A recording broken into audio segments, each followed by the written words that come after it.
Well, I love powerful women. I love Jesus girls. I love women that are Isaiah 62 bold, that speak out and that tell the truth, that don't back down and don't back off the promises of God. And I have a warrior today. Dr. Judy, thank you for being here. Well, thank you, Jen. It's a pleasure. What an honor. Thank you. We have mutual friends, and they absolutely think the world of you, of your faith, of your mission, of your steadfastness, so many admirable characteristics. And so in advance, just thank you for being exactly who Abba created you to be.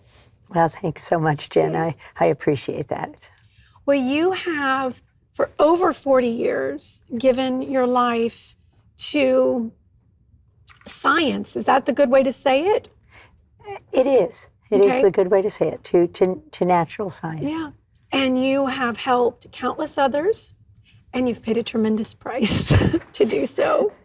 And I just want my viewers to just understand, the ones that have never heard your story, your testimony, your upbringing, how you came to know Jesus, and how he kind of has led you down this beautiful path. So let's start there. Well, I was born in Flint, Michigan. Okay.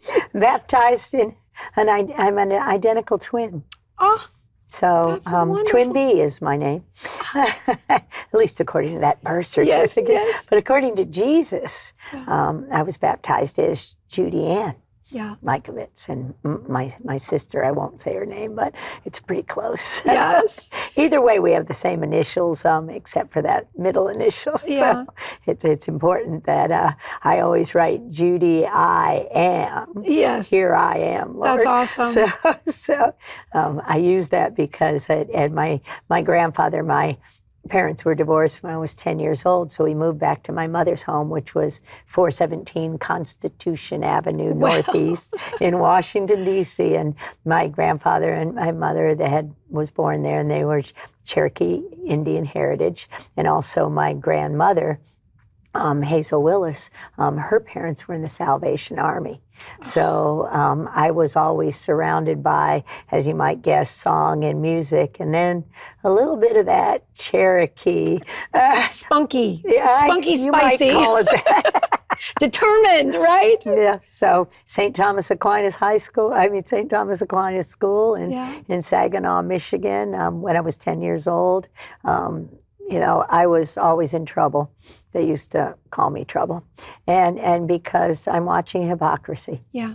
If Jesus is love, why aren't and we love loving? wins, why is the nun beating the stupid kid? Yeah. And it's just like it hurt us all. And we'd even prepare him for the questions. And he wasn't stupid, he was afraid. Yeah. And we think of where we are now. So I just ran interference, sort of like I'm doing now, on a little bigger stage. Yeah, he was training you at a young age. At a very young age, and we just drew pictures on the blackboard. Usually it was cows pooping, or that's what a 10-year-old does. Of course. So we got kicked out of Catholic school, and that was basically the last straw in my parents' marriage, which identical twins, having 4 kids in 3 years when you're not 22 years old, that's quite a for parents, for young parents, in a hectic time. Right before John F. Kennedy was assassinated, and the president. It was a difficult time for our country. Yeah. I was born in 58, so I was 5 years old then, and the next 5 years were interesting. But here I am in Washington, D.C., and it's another riot over another couple of assassinations. The first, around April 4th, was Martin Luther King of 1968, and my birthday's April Fool's Day. So being that identical twin and twin B, it was it was the twins. The twins were always in trouble, which was good. So I'm sitting in 417 Constitution Avenue, listening to the Washington Senators baseball on the radio with my grandfather, because that kept me away from my mother, who was still quite angry at my behavior. Just saying. And so I learned to love baseball. I love baseball. I'm a Tiger fan, and Al Kaline was my hero. But at any rate, I'm going to learn to love the Senators because my grandfather, with his beautiful cigar, he would always protect me from my mom. And Wow. so it was great. But I was crying one day because she was particularly upset because of the situation we were in. And getting kicked out of Catholic school was not a good deal for Catholic Christian parents. Yeah, I know. That's not a good It's a deal. little rough, So I'm like, well, I was crying. So I'm like, well, it's okay, Granddaddy, because, nobody needs me anyway. I'm twin B. I'm useless. We don't have names. I mean, we do, but we're never called anything other than the twins. Yeah. And so we're not individuals. And my grandfather just said, oh, no, identical twins are the most special of everybody because you get to choose the road not taken. You get to see both sides, what life might be like, and what you get to truly follow the Holy Spirit, which was a fiery one for me. Well, the Lord knew that you needed that little spark. He knew that you needed that for what He was going to have you embark on in the future, because you have stood against departments and ideologies and powerful people in influential positions. Yes. and said, no, that's not correct. Yeah. And that's awesome. Tell me about, so your relationship with Jesus you had from a young age. Yeah, because I was sitting at the bottom of those steps looking up thinking, why would you do this for those hypocrites? Yes. So I just say it like it is. Yeah. And didn't Did He answer you? Or is that confidential?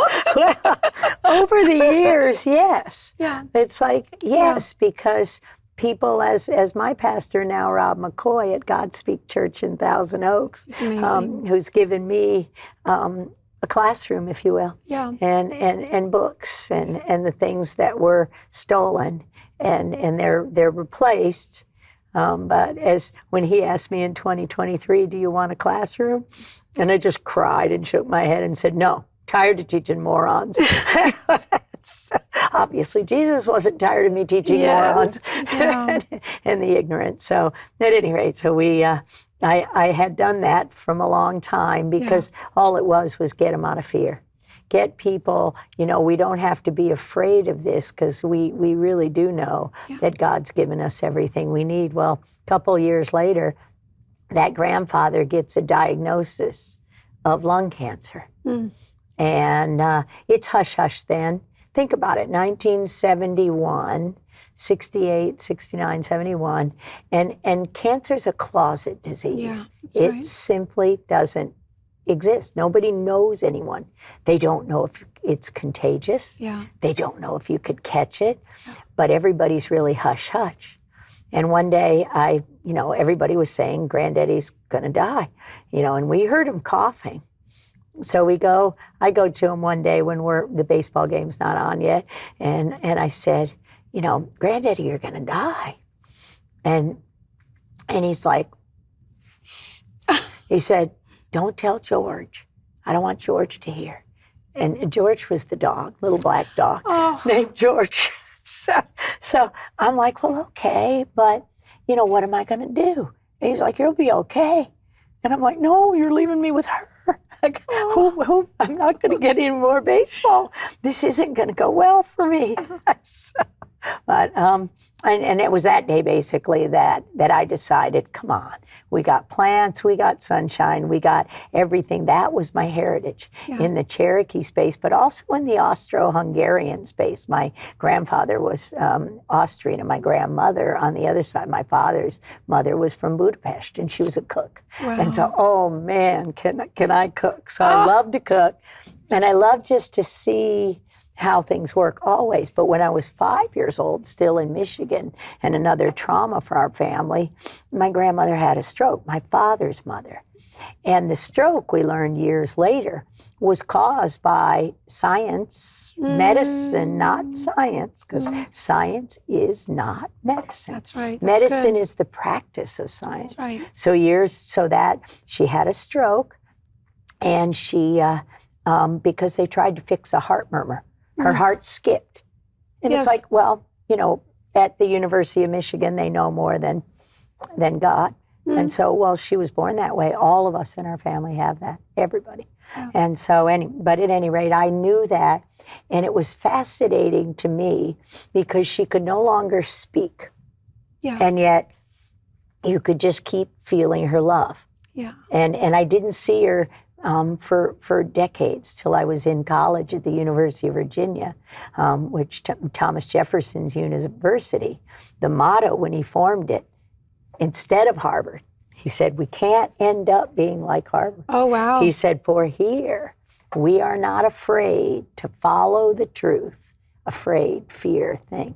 Afraid to follow the truth, nor tolerate error so long as reason is left free. Wow. Think of where we are now. Wow. We're in fear like the little boy. We're in fear like me, my grandfather, my protection from my mom, which was just the tough side of life. Yeah. How are you going to learn to speak the truth in love? Yeah. Is what she was trying to tell me over the next 50 years. I'm not sure I've gotten it yet, but I'm appreciating more why the style I used when I first went after powerful people, when all the way I'm 25 years old at Fort Detrick. Yeah. So I start June 10th, 1980, after I graduate with a degree in chemistry and a specialization in biology, a Bachelor of Arts. Why? We didn't have a language of biochemistry. Right. We didn't have the ability to do the experiments. We didn't have the technology. We didn't have the language. You need to write a language. That's right. In order to decode a language, in order to appreciate and teach about something that you don't know and you can't see. Yeah. So that's the language of biochemistry, which in 1976, when I entered University of Virginia, wasn't there. So I had to get a degree in chemistry with a specialization in biology. Wow. And I went on a full scholarship because we were poor. We were railroad workers. We were divorced. Nobody was divorced in 1968. Yeah. My mom had to face the humiliation of my dad coming from Michigan, where he still worked for General Motors, and actually pretending he lived in the house and signing the lease.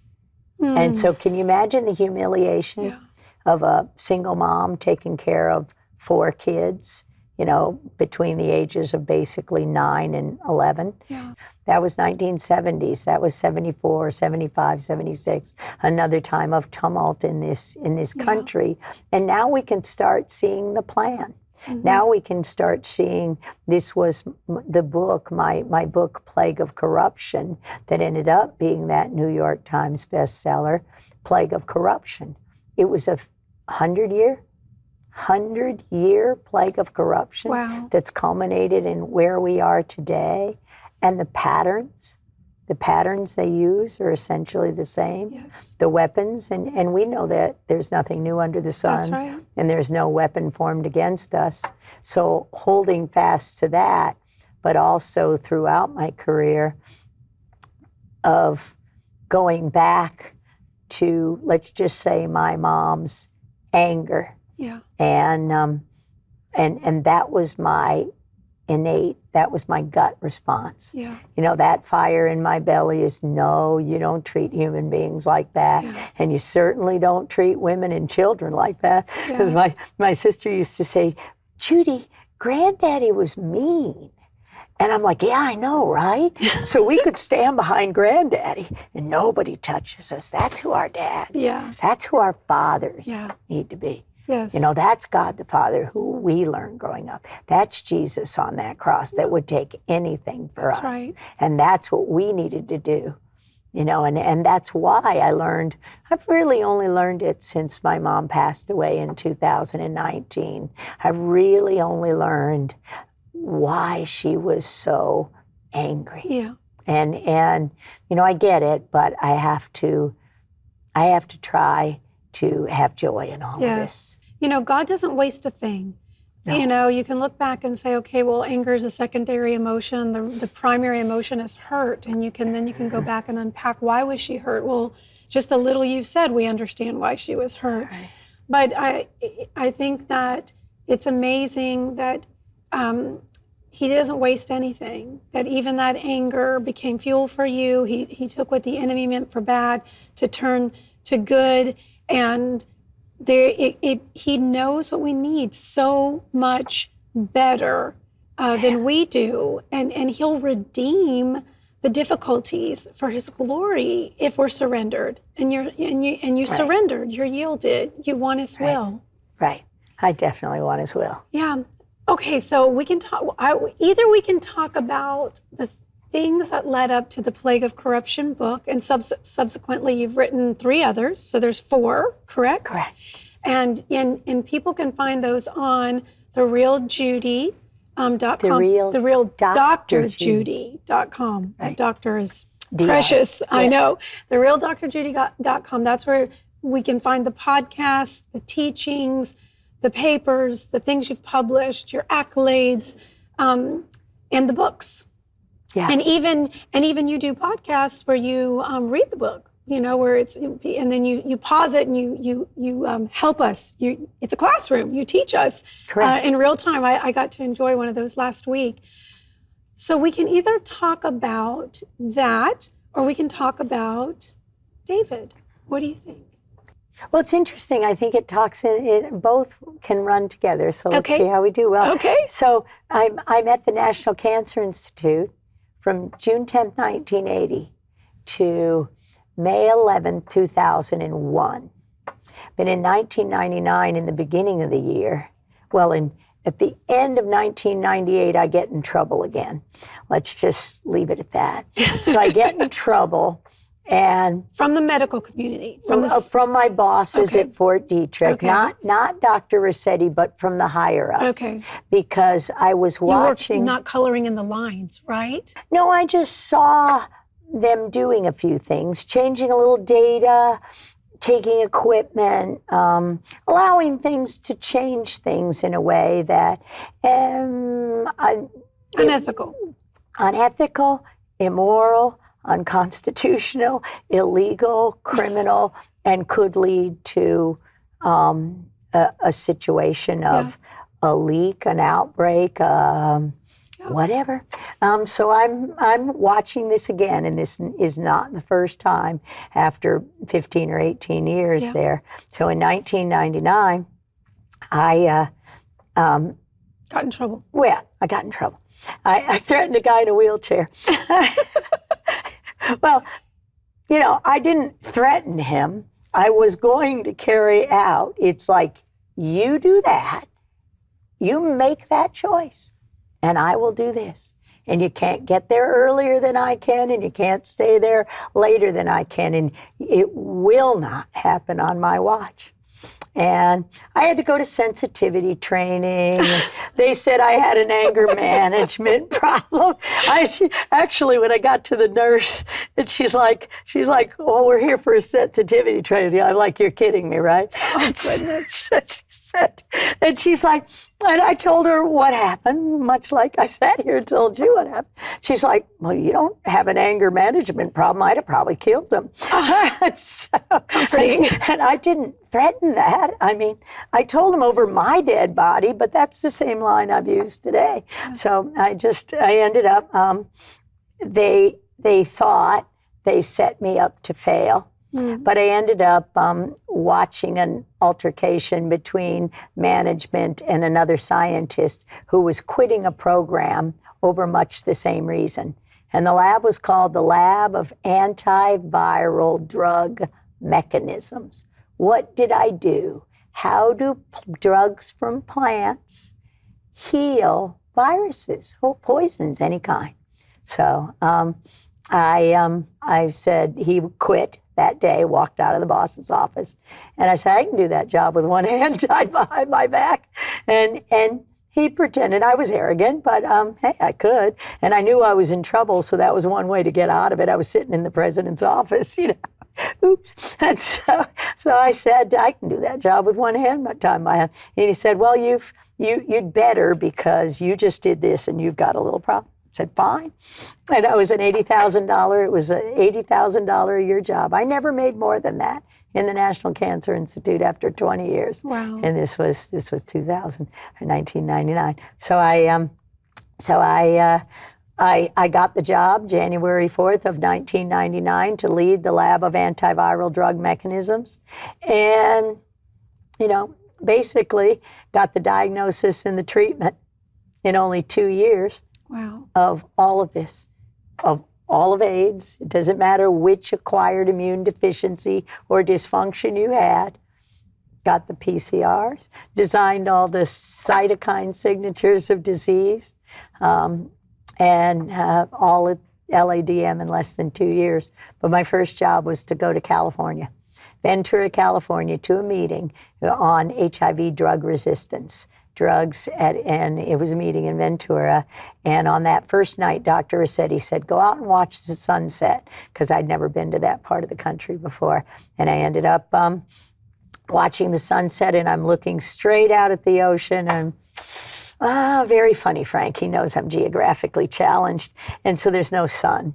And so at this time, my future husband, David, walks by, and he says, you won't see the sunset from here. You have to go to the end of the pier. Well, that's not a pickup line. I'm like, oh, okay. And so I walked he said, I'm going that way if you want to walk. So I walked that way. And, that first night, I basically told him my whole life story and my entire frustration about the whole, whatever it was, 20 years at the NC. I told him everything. I didn't know he was a personnel director. Oh, boy. So, oops. And so we went out to, we didn't go out to dinner that night, but I told my whole story that night. And the rest is pretty much history. And basically, my David brought me back to Jesus. We married October 7th, 2000. And I decided that Ventura, California was a lot better than Frederick, Maryland, and the National Cancer Institute. Yeah. So I brought all my goodies out to Santa Barbara. Dr. Judy, you're fascinating, but we've come to the end of this broadcast, but I want you to be able to pray with people. There are people listening that have chronic diseases. There's people that, are hurting. There's people that have gone through various plagues, and I just want you to be able to pray with them. Well, thank you so much. And how I always pray, Heavenly Father, in heaven, this day, your will be done on earth as it is in heaven. That I live your will today in every second, that I show no fear, that I feel no fear, but that I know that you're in total control of the situation today, that you're going to help me be a blessing, that the fear, the anger, the frustration, nothing will show on my face, because we're not bad actors. We're the best in the world. We're your sons and daughters. In this day, may I do your will to the best of my ability, and may each and every one know that healing the soul is up to you, that out of your mouth, in your spirit, in your heart, your soul is Jesus Christ. God's love, and love wins. Amen. Love does win. Thank you, Dr. Judy. Thank you for watching today. Go to her website. It's right there on the screen. There's books on plagues, and there are plagues and sieges that have come against us, and we need help. And her life has been dedicated to that. So thank you for watching Come Home, and I look forward to hearing your testimonies about your experience with Dr. Judy and her books.